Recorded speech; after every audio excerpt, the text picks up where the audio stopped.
September we met, I could tell by your smile. You hadn't been with a good girl like me in a while. Yeah, you were impressed. Hey guys, welcome back to my channel Neha's Fashion. আপোনালোকে সকলোকে মোৰ চেনেললৈ স্বাগতম জনাইছো। আশা কৰো সকলো ভালেই আছে। আজি এটা লৈ আহিছো টেস্টি আৰু একদম সিম্পল ৰেচিপি, যোনটো খাবলৈও ভাল লাগে, সোৱাদ হয় আৰু বনাবলৈ বহুতেই সিম্পল হয়। বলক আজি ট্ৰাই কৰো দৈ পনীৰ। এটা গ্ৰাইণ্ডিং জাৰ লৈছো। ইয়াত মই এতিয়া এড কৰিম কটা পিয়াজ 1 কাপ আৰু লগতে দিম কটা বিলাহী 1 কাপ। আৰু এই গুটেখিনি মই গ্ৰাইণ্ড কৰি লম আৰু গ্ৰাইণ্ড কৰি পেষ্ট বনাই লম।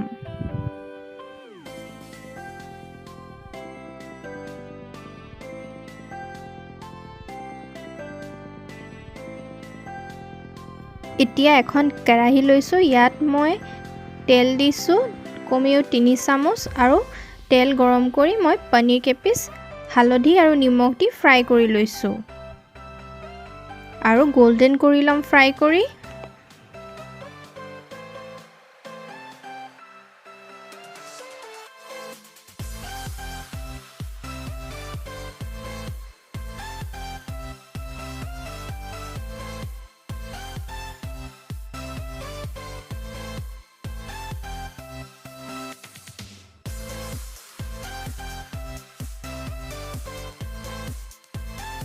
আৰু এয়া পনীৰ ৰঙচুৱা হোৱা পাছত মই এয়া তুলি লৈছো।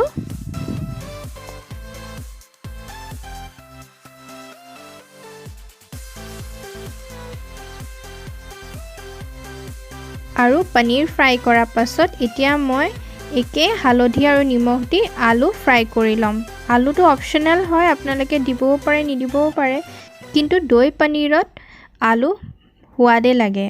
আলু ফ্ৰাই হৈ থাকোঁতে মই আনটো সাইডে এখন সৰু কেৰাহীত মই 2 চামুচ কসুৰি মেথি অলপ শুকানকে ভাজি লম। এয়া 1 মিনিট ভজা পাছত মই এয়া তুলি ৰাখিছো।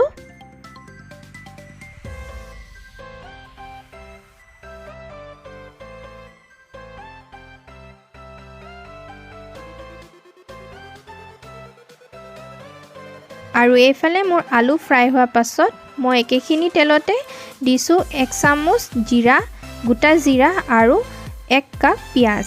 এখিনি ভালকে হিজাই লম। এতিয়া মই বিলাহী আৰু পিয়াজৰ পেষ্ট দিছো। 3 পৰা 4 মিনিটলৈকে এনেকৈ ভাজি থাকিম যেতিয়ালৈকে তেল নোলায়। আৰু তাৰ পাছত মই ইয়াত দিম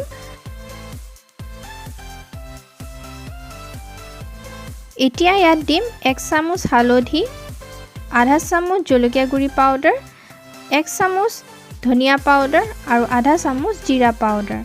ভালকৈ হিজাই লম যেতিয়ালৈকে মছলাৰ কেঁচা সোৱাদ নাযায়। 3 মিনিট লো ফ্লেমত ভালকৈ হিজোৱা পাছত মই এতিয়া দি দিছো আলু আৰু ভালকৈ হিজাই থাকিম। এয়া কমেও মই 4 মিনিটৰ বাবে হিজাম। আৰু এয়া 2 মিনিটৰ পাছত মই ইয়াত দিছো আদা নহৰুৰ পেষ্ট আৰু ভালকৈ মিলাই লৈছো।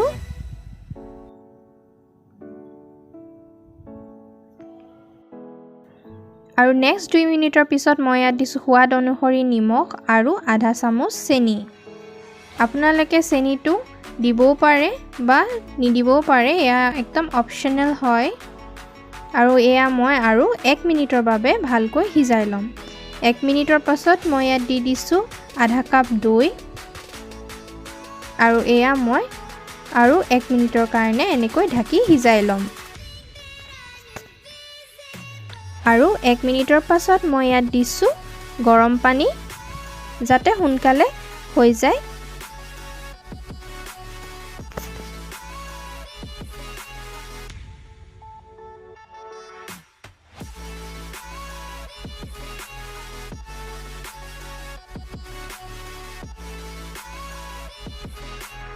আলুখিনি ভালকৈ হিজাৰ পাছত মই ইয়াত দি দিছো ফ্ৰাই কৰা পনীৰ।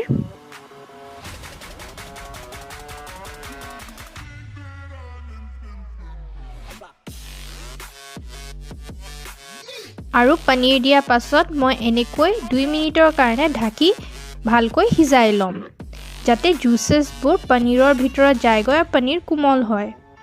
আৰু এয়া লাহেকৈ ৰেডি হৈ গৈছে আৰু একেবাৰে শেষত মই এড কৰি দিছোঁ কসুৰি মেথি ভালকৈ এনেকৈ মোহাৰি মই এড কৰি দিছোঁ আৰু এয়া মোৰ ৰেডি হৈ গ'ল দৈ পনীৰ একেবাৰে ইজি আৰু খাবলৈ কিন্তু বহুতে টেষ্টি হয় আৰু দেখিলে নহয় বনাবলৈ কিমানেই সহজ আপোনালোকে কিন্তু শিয়ৰলি ট্ৰাই কৰিব আৰু আলহী আহিলে আপোনালোকে ফটাফট ৰেডি কৰিব পাৰে বহুতে ইজি হয় সোনকালে বনে আৰু খাবলৈ খুবেই টেষ্টি কিন্তু আপোনালোকে শিয়ৰলি ট্ৰাই কৰিব আৰু মোক কমেণ্ট সেকশ্যনত জনাব ভিডিঅ'টো চাই কেনে পালে মোৰ চেনেলত যদি নতুনকৈ চাইছে তেন্তে মোৰ চেনেলত সাবস্ক্ৰাইব কৰিবলৈ নাপাহৰিব আৰু এই ভিডিঅ'টো লাইক কৰিব শ্বেয়াৰ কৰিব মই আৰু নতুন নতুন ভিডিঅ' লৈ আপোনালোকৰ ওচৰলৈ আহি থাকিম তেতিয়ালৈকে take care bye bye and thanks for ৱাচিং